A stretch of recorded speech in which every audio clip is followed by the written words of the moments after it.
guys, hari ni nak update ketebalan bulu yang semakin... Aku terkejut tengok adik ni. Aku tak tahu apa jadi pada dia. Bila baca komen, dia kata dia ada masalah leukemia. Leukemia tu untuk pengetahuan korang adalah kanser barah sel darah putih. Tahu aku, leukemia ni kalau jadi dia banyak kacau sel darah merah, kacau platelet. Maksudnya orang yang ada leukemia ni selalunya dia akan ada masalah anemia, rendah sel darah merah. Badan pula senang lebam. Ya, sebab platelet rendah. Yang aku tak faham, macam mana leukemia boleh menyebabkan tumbuh ekstra bulu Dan kalau tengok adik ni, dia ekstra bulu bukan macam PCOS, PCOS. PCOS ni senang cerita. Dalam badan perempuan tu tinggi hormon lelaki sampai menyebabkan estrogen rendah dan dia mandul. Tu naiklah bulu-bulu, kecil manis. Itulah PCOS. Kalau PCOS, dia ni bulu dia kalau perasan kan. Dia bulu macam bahagian lelaki. Sideburn, misai, beard. Kita panggil hirsutism. Hirsutism. Maksudnya bulu lebat disebabkan androgen, hormon lelaki tinggi dalam badan. Tapi adik ni cara bulu tu tumbuh, dia bukan kawasan-kawasan macam lelaki sahaja. Kawasan dekat dahi, kawasan pipi. Aku rasa yang ni,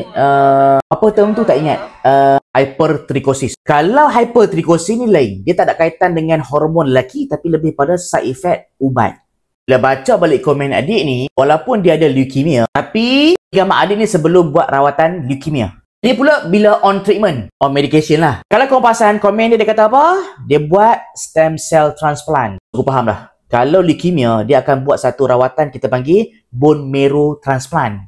Ataupun nama lain dia adalah hematopoietic stem cell transplant. Senang cerita, doktor akan masukkan stem cell yang boleh hasilkan sel darah yang baru. Kan aku dah abad korang, leukemia kan penyakit barah sel darah putih. So, doktor nak buang sel darah putih di dalam badan dan gantikan dengan sel darah baru. Tapi bukan guna blood transfusion ataupun transfer darah, bukan.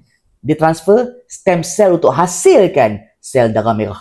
Yang itulah yang kita panggil hematopoietic stem cell transplantation. Prosedur itulah adik ni buat. So, transplant bone marrow ni menyebabkan bulu banyak lah. Bukan sebab transplant, tetapi ubat sebelum dia transplant. Korang pick up logik sebelum doktor masukkan stem cell dari luar, doktor akan bagi ubat, satu ubat tu mungkin untuk rendahkan immune system badan adik tu. Yelah, bagi sel darah lain, lepas tu bila masuk dalam badan, lepas tu antibody dia pergi serang sel darah tu, macam sia-sia lah. Sebab itulah sebelum dapat stem cell transplantation, doktor akan bagi ubat untuk suppress dia punya immune system badan. Satu ubat yang aku boleh fikir, yang selalunya doktor akan bagi dekat patient untuk terima stem cell, cyclosporine. Ubat ni memang boleh menyebabkan naik bulu. Hypertrichosis macam adik ni.